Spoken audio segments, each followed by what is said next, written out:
Guys, nagulat ako sa dito guys kasi lumita pala yung daanan dito.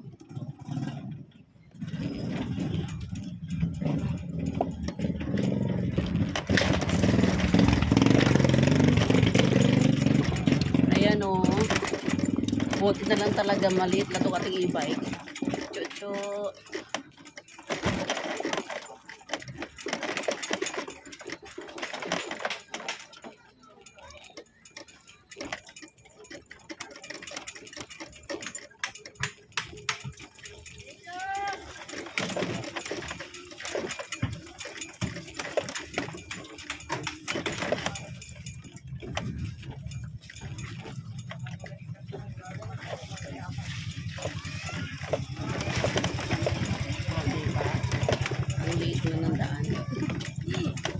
Inayos pala ang daan dito, maigi naman.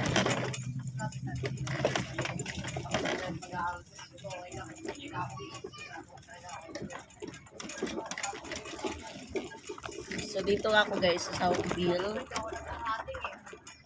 Nagulat ako sa daan dito guys ha, kasi inayos pala yung daan dito. Ako sa inyo, gawin na lang kaliit yung daanan nila. Wait lang, baba lang ako. Ouch. Ayan o. Pansin nyo dyan guys. Lapit tayo, lapit. O, ayan.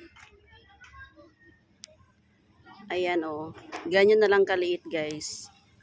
O. Buti lang talaga nagkasya yung e-bike ko. O.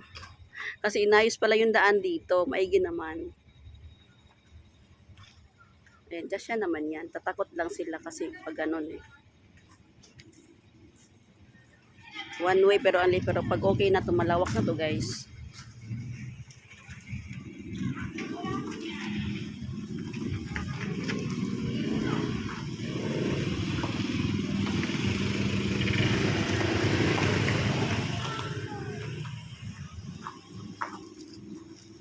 Ayan. Kaya pala yung ibang mga e-bike bumabalik.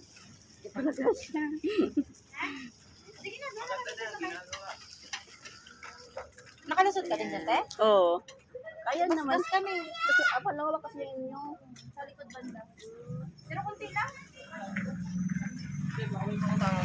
Ayun guys, nagasgasan yung kanilang e-bike guys. Sabi ni ate. Yung white na yun. Kasi medyo malapad eh. Eh, sakto lang naman. Kasi first naman kay Blissy, sumayad lang talaga sila kay kuya. Ay, sumayad sila doon banda sa may bakal.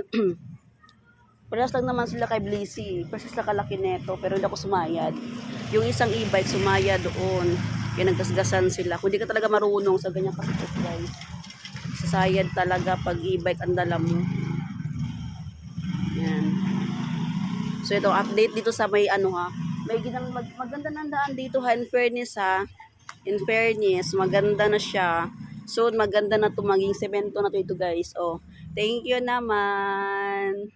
Oh, di ba? Oh, dito medyo maputik pa kasi mga tapos inayos mo na nila guys. Pero pag maayos na to, for sure maganda na to dito daanan. So yun lang. Thank you.